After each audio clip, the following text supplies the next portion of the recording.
Hello दोस्तों, कैसे हैं आप सब? आई होप आप लोग अच्छे होंगे और आप लोगों की पढ़ाई भी अच्छे से चल रही होगी। मेरा नाम है कुंदन और मैं आपका आपके अपने इस यूट्यूब चैनल केवी ऑफिशियल प्लेटफॉर्म पर स्वागत करता हूं। आज हम लोग देखेंगे एक्सपेंडिचर पर बेस कॉन्सेप्ट और उसके सवाल। पूरा वीडियो को ध्यान से देखिएगा, आपको पूरा वीडियो अच्छे से समझ में आएगा और इस पर बेस्ड कोई भी सवाल आप उठा लीजिएगा, पीवाईक्यू से गलत नहीं होगा। ठीक है, तो चलिए बिना किसी देरी के शुरू करते हैं। इसमें देखिए 3 तरह के क्वेश्चन बन सकते हैं और एक इसको देखिए जैसे कि एक्सपेंडिचर बराबर प्राइस इनटू कंजप्शन होता है। ठीक, एक बार एक्सपेंडिचर को कांस्टेंट रखेगा, पूछेगा कि एक्सपेंडिचर में कोई बढ़ोतरी नहीं हुई और दिया रहेगा कि प्राइस में इतना चेंज हो गया, तो बताइए कंजप्शन में कितना चेंज करना होगा। एक बार पूछेगा कि प्राइस को कांस्टेंट रख दिया है, एक्सपेंडिचर में इतना चेंज कर दिया गया है, तो कब बताइए कंजम्पशन में कितना चेंज करना होगा। एक बार पूछेगा एक में जैसे कि कंजम्पशन को कांस्टेंट रख दिया गया, तो पूछेगा कि अगर एक्सपेंडिचर में इतना चेंज कर दिया, कंजम्पशन में कांस्टेंट रखा गया, तो प्राइस में कितना चेंज होगा। ठीक है, जैसे मान लीजिए इसका उदाहरण लेते हैं कि मान लीजिए एक्सपेंडिचर को कांस्टेंट रखा गया, तो मान लीजिए ले लेते हैं कोई नंबर 36। ठीक है, इसको एक्सपेंडिचर मानिएगा, यहाँ पर जो लिखेंगे प्राइस या कंजम्पशन। ठीक, इसको लिख सकते हैं 4 × 9। ठीक, 36 को मान लीजिए इसको कांस्टेंट रखें, इसको और कैसे लिख सकते हैं 2 × 18। 36 को कांस्टेंट रखें, इसको क्या और लिख सकते हैं 3 × 12। और क्या लिख सकते हैं मान लीजिए 9 × 4। ठीक है, देखिए ये एक्सपेंडिचर में कोई चेंज नहीं किया, यहाँ भी 36 था, यहाँ भी 36 था। ठीक, अब देखिए क्या कर रहे हैं यहाँ पर, 4 से 2 कैसे आया, भागा 2, यहाँ क्या आया गुना 2, इसका रिवर्स हो जाएगा। ठीक, तभी देखिए यहाँ भी 36 आ गया मल्टीप्लाई करके, क्योंकि 36 कांस्टेंट रखना था, तो इसको यहाँ तक पहुंचने के लिए भागा 2 किए, तो ऑटोमेटिकली ये गुना 2 हो जाएगा। यहाँ पर देखिए मान लीजिए 4 से ऐसे 4 से 3 कैसे आया, तो 4 से 3 कैसे आया गुना 3/4 कर दिए। देखिए 3/4 को 4 से गुना किया तो 3 आ गया, तो इधर क्या करना पड़ेगा 4/3 से गुना, या यूं कहिए कि 3/4 से भागा, एक ही चीज है। देखिए 4/3 से गुना करेंगे तो 3 3 9 3 चौक 12 आ गया। ठीक, मान लीजिए यहाँ से फिर यहाँ हम लोग पहुंचे, यहाँ इधर से इक्वल को इधर कर दिए, इसका ध्यान रखिएगा। ठीक है, इसमें स्पेस कम होने की वजह से इधर से किया। ठीक है, 4 से 9 कैसे आया, 4 से 9 आया आपका 9/4 से गुना, तो इधर भी क्या होगा 9 से 4 कैसे आएगा, या तो आप बोलिए भागा 9/4 कीजिए, या फिर गुना 4/9 कर दीजिए, कुछ भी चीज, यानी इसका रिवर्स हो जाएगा।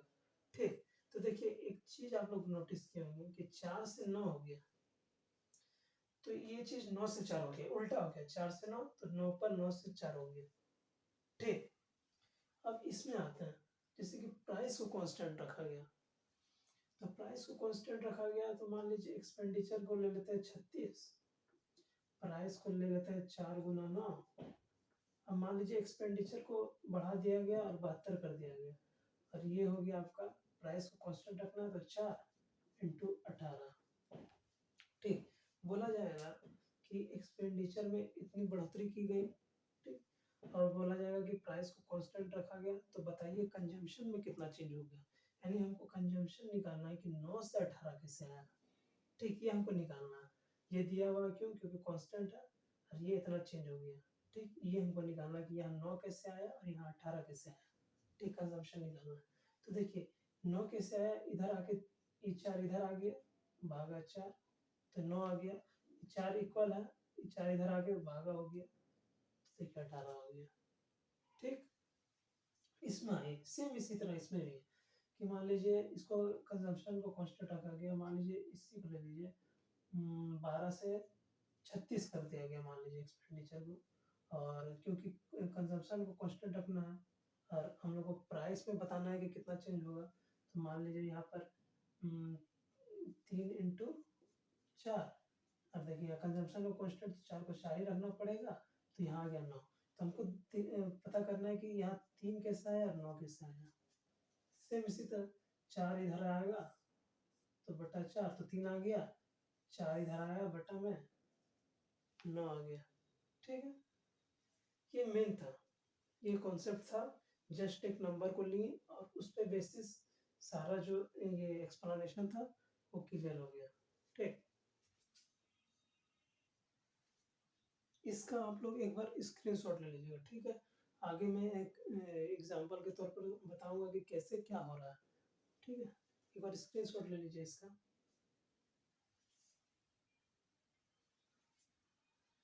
जैसे इस सवाल पर आई, इससे बोल रहा है कि एक्सपेंडिचर को कांस्टेंट रखा गया, प्राइस को 20% से बढ़ा दिया गया, तो बताइए कंजम्पशन में परसेंट चेंज कितना हो गया।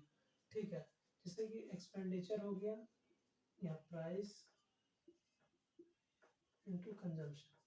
ठीक, बोल रहा है कि एक्सपेंडिचर को कांस्टेंट रखा गया, प्राइस में 20% की बढ़ोतरी हुई, तो 20% मतलब हम लोग जानते हैं कि 1/5 होता है, तो 20% की बढ़ोतरी मतलब 5 से 6, प्राइस में क्या हो गया 5 से 6 हो गया, तो हम इसको चूंकि कांस्टेंट रखें तो ये क्या होगा 6 5। देखिए इधर भी 5 गुना 6 30 और इधर भी 6 गुना 5 30। देखिए प्रोडक्ट इक्वल हो गया।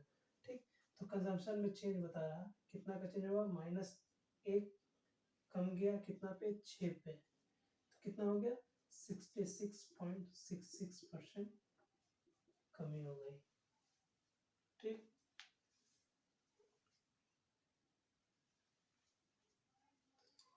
सेकेंड केस देखते हैं कि इसमें प्राइस को कांस्टेंट रखा गया। ठीक, प्राइस को कांस्टेंट रखा गया तो मान लीजिए एक्सपेंडिचर हो गया प्राइस इनटू कंजम्पशन, तो एक्सपेंडिचर कितना 10% से बढ़ गया, तो 10 से 11 हो गया, क्योंकि 10% बराबर 1/10 होता है। क्या बोला गया है, प्राइस को कांस्टेंट, मान लीजिए समथिंग कुछ हो गया, मान लीजिए एक्स हो गया, इसको भी एक्स रखा गया, कांस्टेंट रखा गया, तो पूछता है कंजम्पशन में परसेंटेज कितना होगा। तो इसमें याद रखिएगा कि जो एक्सपेंडिचर में होगा वही सेम कंजम्पशन में हो जाएगा। क्यों, क्योंकि एक्स तो इधर आ गया, मान लीजिए इधर भी एक्स आ गया, तो ये तो कट जाएगा और 10 से 11 ही रह जाएगा, तो 10% का ही इंक्रीमेंट होगा। ठीक है, केस 3 देखिए, केस 3 में एक्सपेंडिचर इतना, प्राइस को पूछ रहा है कि कितना परसेंट चेंज करें, कंजम्पशन कांस्टेंट है, तो एक्सपेंडिचर बराबर होता है प्राइस इनटू कंजम्पशन। एक्सपेंडिचर 10 से 11 बराबर प्राइस में ये पूछ रहा है समथिंग कुछ होगा, यहाँ पर मान लीजिए y इंटू वाई, तो इसमें भी सेम चीज हो जाएगा, जो परसेंटेज चेंज कंजप्शन वाला में हुआ था वो परसेंटेज इसमें भी हो जाएगा। ठीक, इसका भी सेम होगा, 10 से 11 भी होगा। क्यों, क्योंकि इधर से y इधर भी कट जाएगा, ये y इसको रेशियो लेंगे तो वही 10 से 11 ही बचेगा, तो सेम इसका भी हो जाएगा 10 से 11 यानी 1/10 इंटू 100 इंटू 10% का इंक्रीमेंट। प्राइस और कंजम्पशन वाले में ये सेम हो जाएगा। ठीक है,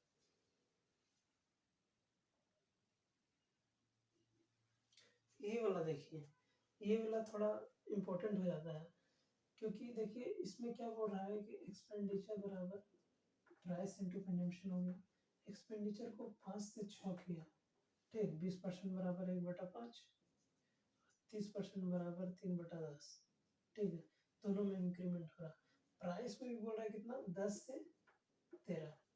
आप लोगों तो मैंने पहले ही बता दिया कि इसको कैसे सॉल्व करना है। अगर कंजम्पशन को निकाला जाए कि यहाँ कितना कितना, तो क्या होगा 5/10 इधर में, ये यहाँ जाएगा और 6/13 यहाँ पर।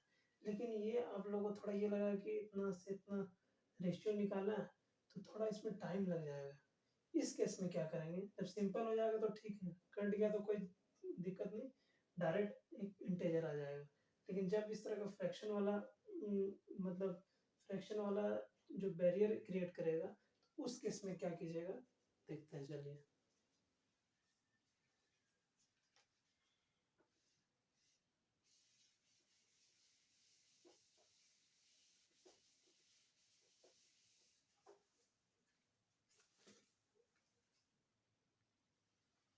उस केस में जब ये आपका जब इसको इससे भागा देंगे, इसको इससे भागा देंगे और वो इंटीजर ना आए और फ्रैक्शन आ गए, तो उस केस में क्या कीजिएगा कि इसको इससे गुना कीजिएगा, इसको इससे गुना कीजिएगा, ये आपका कंजम्पशन निकल आएगा।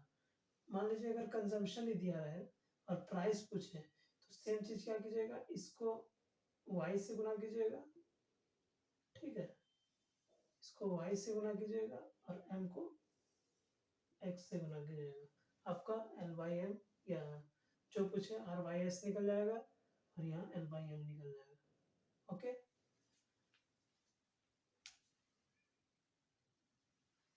फिर से हम लोग आते हैं उस सवाल में।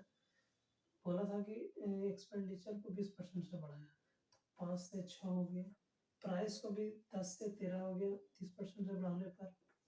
तो बोल रहा है कि कंजम्पशन में चेंज कितना होगा, ये वाला निकालना है, ठीक है, कितना बाई कितना होगा। तो हम लोगों ने क्या सीखा कि इसको इससे गुना करेंगे, इसको इससे गुना करेंगे, तो 13 पचे 65 और 10 चौक 60। तो ये आपका आ गया कंजम्पशन में चेंज। तो 65 से 60 हो गया, 5 घट गया कितना पे, 65 इंटू 100 कितना आ गया, 5 13 65, 13 7 91, 13 8 104, 13 7 91, 91 हाथ में 9 पॉइंट 9, 13 7 91, अप्रॉक्स 69 के अप्रॉक्स में आ जाएगा। ये आंसर हो गया। ये क्या हो गया, 6.9% ये घट गया कंजम्पशन में। सेम फॉर प्राइस पे निकल जाएगा, ठीक है।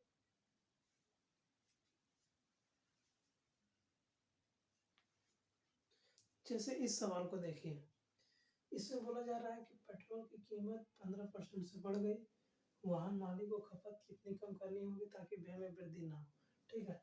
एक्सपेंडिचर को कांस्टेंट रखने बोल रहा है,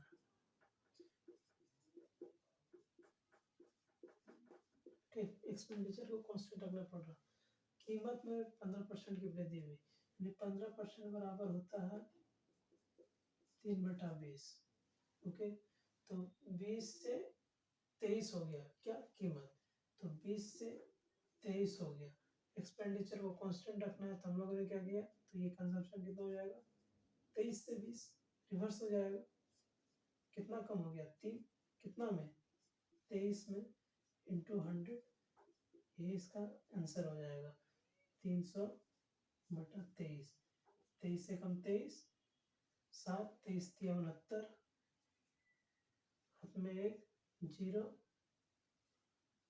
कितना हो जाएगा 23 1 23 चौक 92 13.04%, ये इसका आंसर हो जाएगा।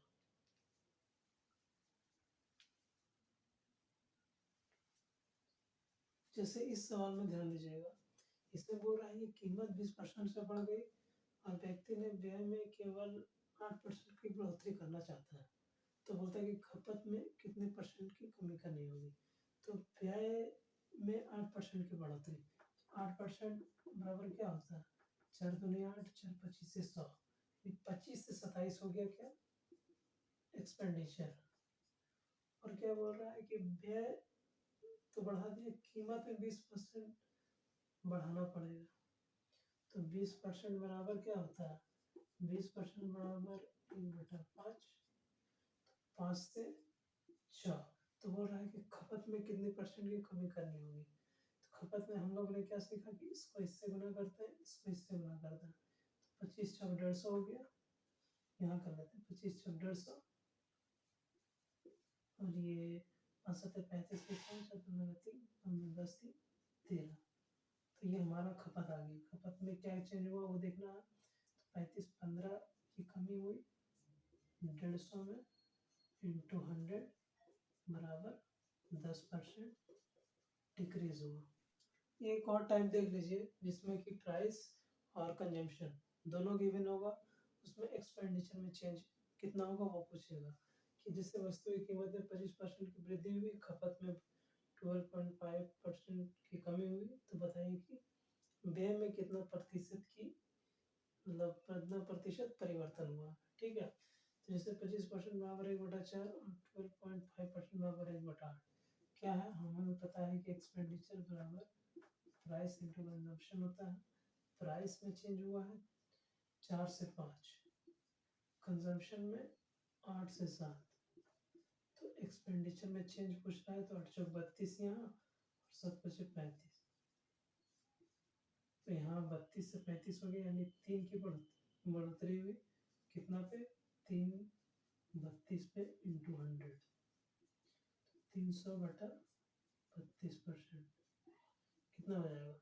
8 या 29 27, 9 दूनी 18, 29 27, 88 288 और 12 हासिल हो जाएगा, 12 से बच जाएगा। 32 या 96, 4 या 12 और 5 10, 5 या 15 16.5 के आसपास हो जाएगा। देख लीजिएगा दोस्तों, इसी के अप्रोक्स में आएगा कुछ आंसर,